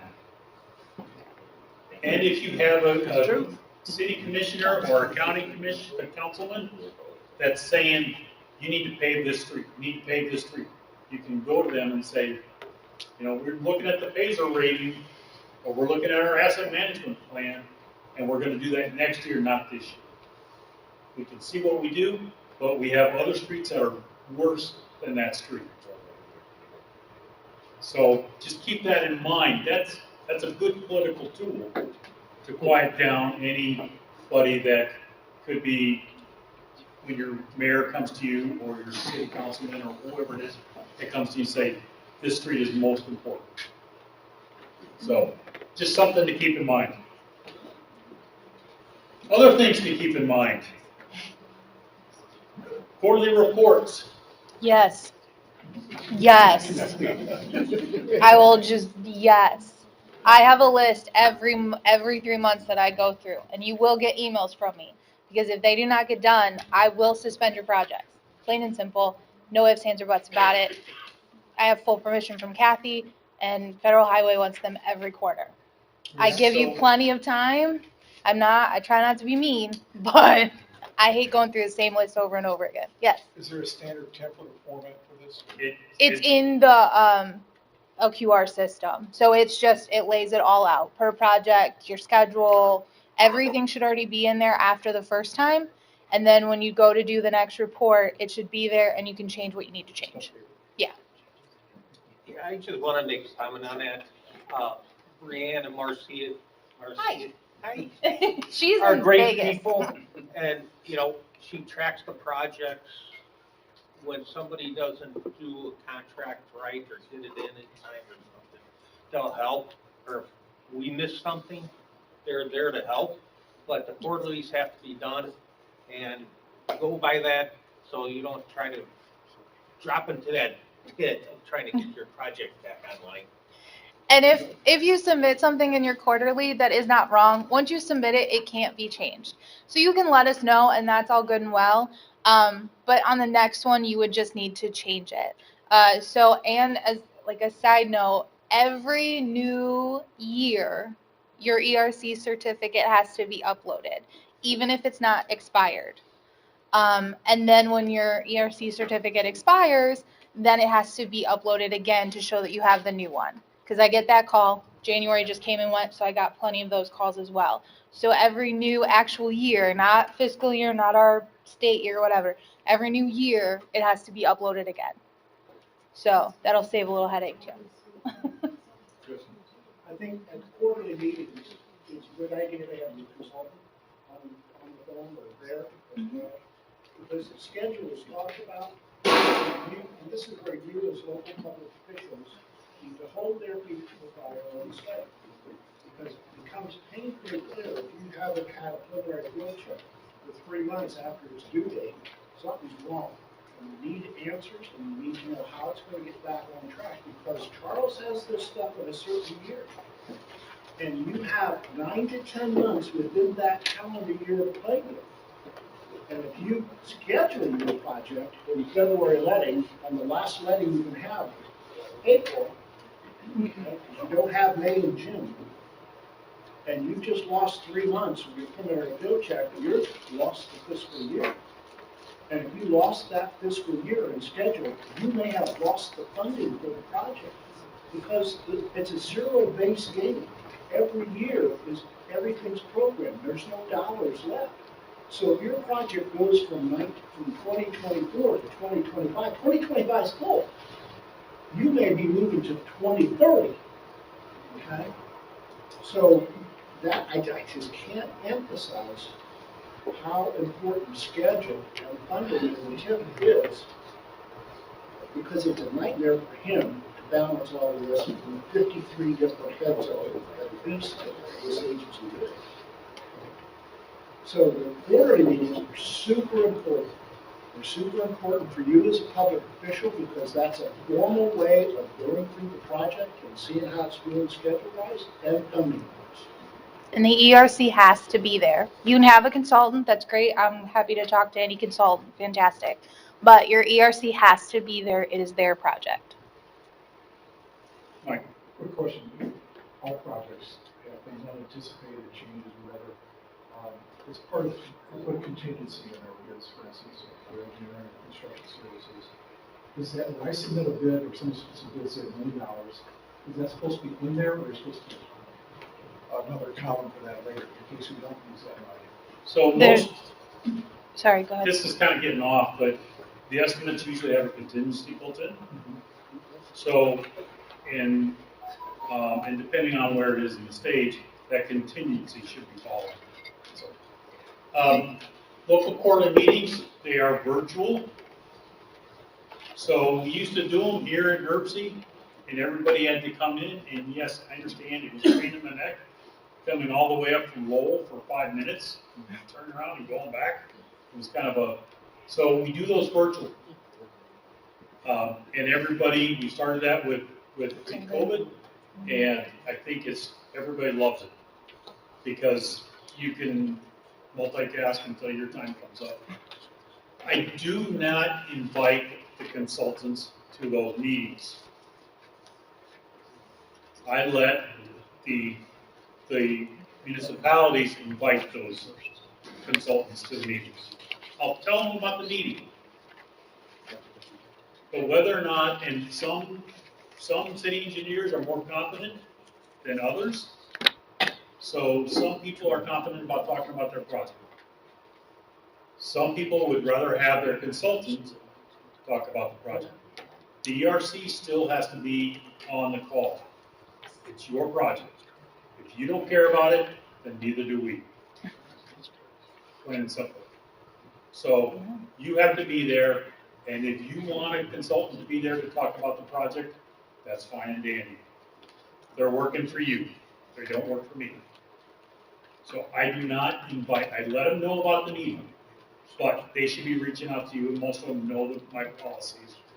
They should be reaching out to you, finding out whether or not you want them there. They're quarterly, like it says, so we just got to our first round for January. By the way, your quarterly reports are due, you're reporting on the past, so when you submit your quarterly report, it should be in a prior quarter. So we just did our quarterly meetings and the quarterly reports, and they were for October through December. So the next one that come up is going to be from January through March, and that'll be in April. Or May 22. April. POs. This has been a hot topic as of late. If you accept money, if you have a project and you've submitted your FEMA request,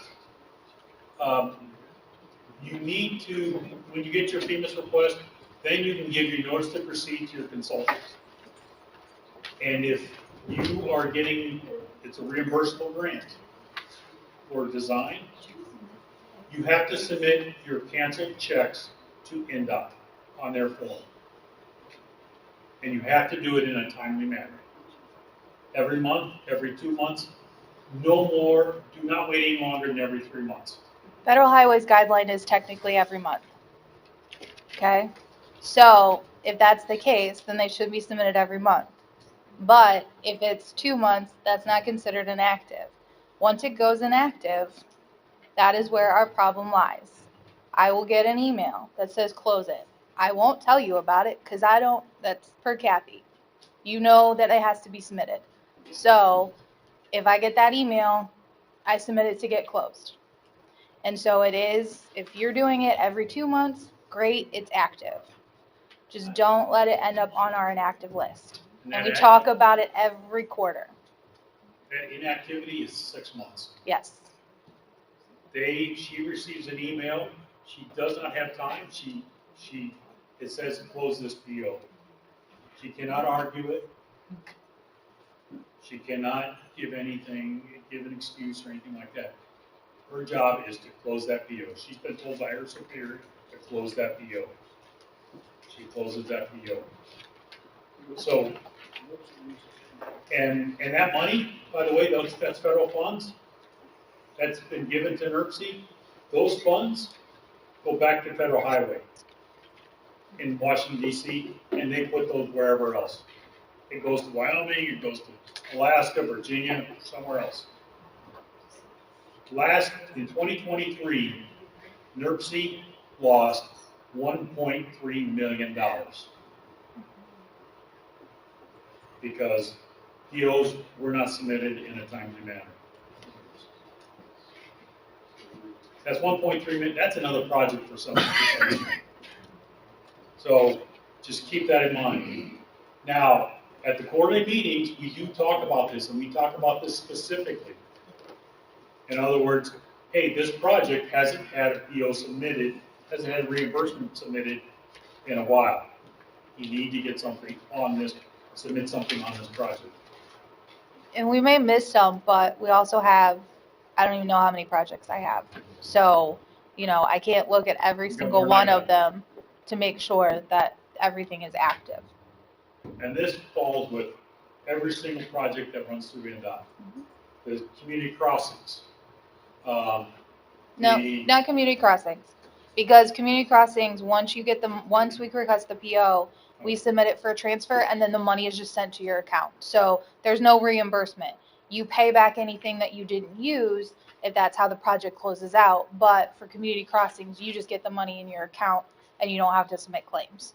So that way we're not confusing anybody on that end. So now you may be thinking that, well, heck, you know what? This is a $900,000 project. I'll just ask for $1 million.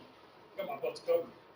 The problem with that is that's $100,000 that we can't use elsewhere. And if we issue a PO for that, that money's tied up and that money's obligated to that project. I use two different terms, allocate and obligate. Allocate means we've set aside money for this project. Okay, we've allocated the money for this project. I can show that we have funds allocated in 2028. Obligate is when a PO has been issued and those funds are tied directly to that project. They cannot go anywhere else. And they're tied to that phase of that project. So when you get a FEMA's request, and you submit a FEMA's request, if you do not use all the funds on that project, on that phase, that's in that FEMA's request, that money's gone. We cannot say, well, you know what, can I throw that extra $30,000 to right away that was in my PE? No.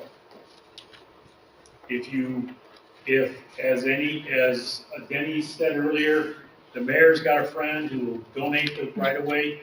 If you program that in there and his friend gives the money, then gives the $30,000, whatever it is, that's money that's lost.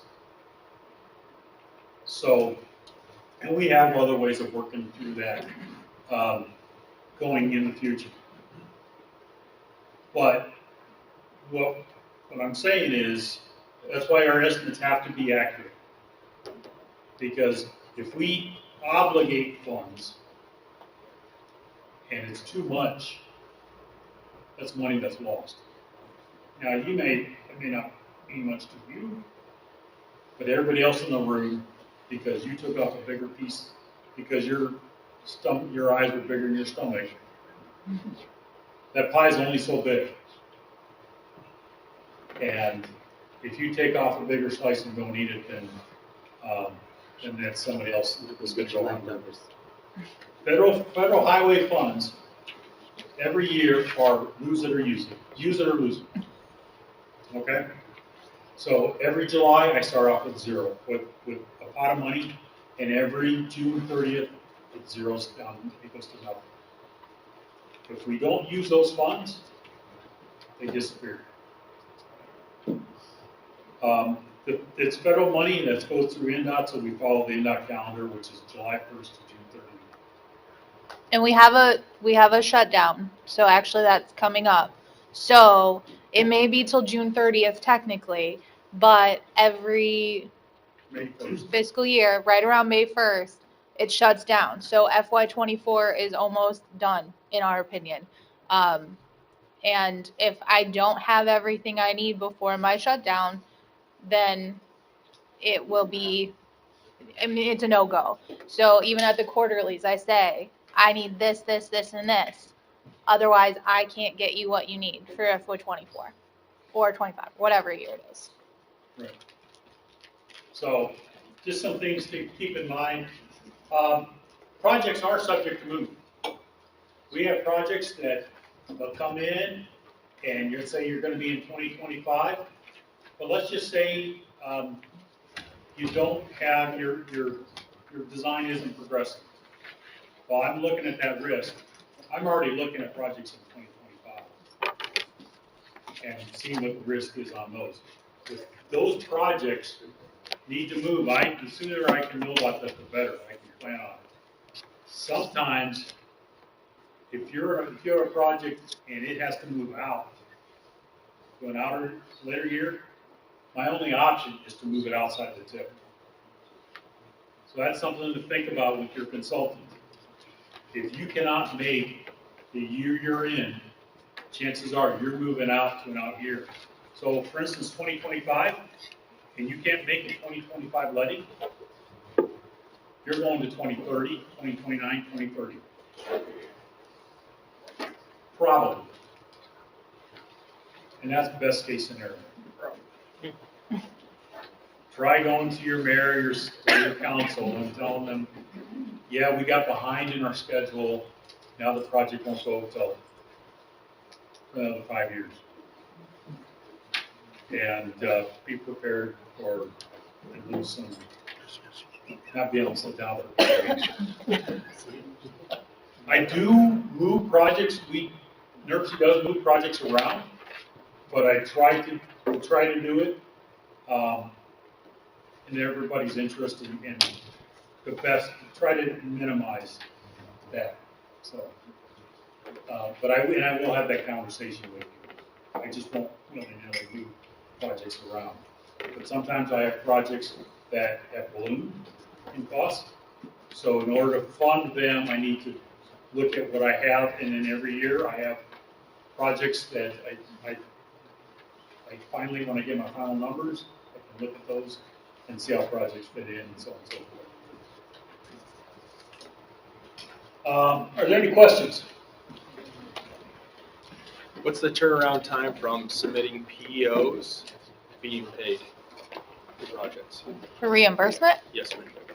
It can differ. Usually it's only a couple weeks, but it also depends on if you have everything. So it does go to our finance person if you're going for reimbursement, and then she looks it over, and if there's documentation that is missing, she will ask for it, and depends on how fast you get it back to her. And then it also does, once you have everything, it then goes to the PM, who then has to look it over as well and approve it.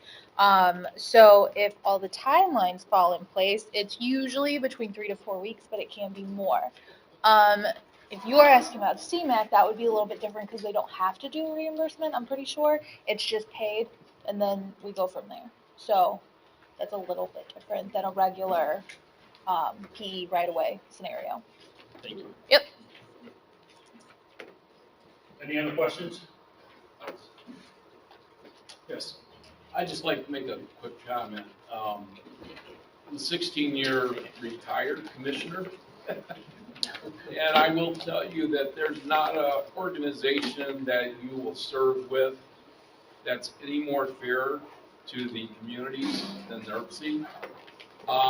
What I will stress to you as communities, make sure that you have staff at the subcommittees, the technical review committees. It's important that your engineer, your planner, your economic development director, everybody plays a role in being effective for your community at NIRPC. And I would stress to you, make sure your mayor or someone that can serve your community well on the full commission attends those meetings. There is a lot learned. I look here at our two commissioners, and they've got a lot of years under their belt that they've served here, Kevin and George. And it's important that you have representation at these meetings, both at the commission and the subcommittee meetings, that a lot of times are the technical meetings deciding how to rate these applications. So it's important that you participate in NIRPC to be as effective as you can for the communities that you represent. I think in 16 years, and these guys can tell me if I'm right or not, 16 years, I think we had less than 6 weighted votes on important issues that spanned all 3 counties. The commissioners always try to find common ground between the smallest of communities to the largest of communities. And that's why a weighted vote is as fair as you're going to find when you're dealing with this many communities. But I can't say enough about NIRPC and the work that they do and their staff. They have excellent staff members that will help you as best as they can as you're going through this. Today, there was a lot to absorb, and you're probably thinking, there's no way I can remember all this stuff. That's why you have staff members that use their talents to report back and be as effective as you can for your community. So. And you can also reach out to myself or Marcy. That's what we're here for as well. And we are happy to answer any question you have and help you through the process and get you to where you need to go. We're more than happy to help. So reach out. We just don't like when it's thrown at us and then you're like, well, just reach out and ask. We're happy to answer the question. So my contact information's up here. Please feel free to give me a call. If I don't know the answer, chances are I can direct you to somebody who does. And I'd be more than happy to talk to anybody about their projects. We're all in this together. So if we can get our projects done in a timely manner, then we're all ahead of the game. That's it. That's all we have. Have a great afternoon. I hope everybody learns something.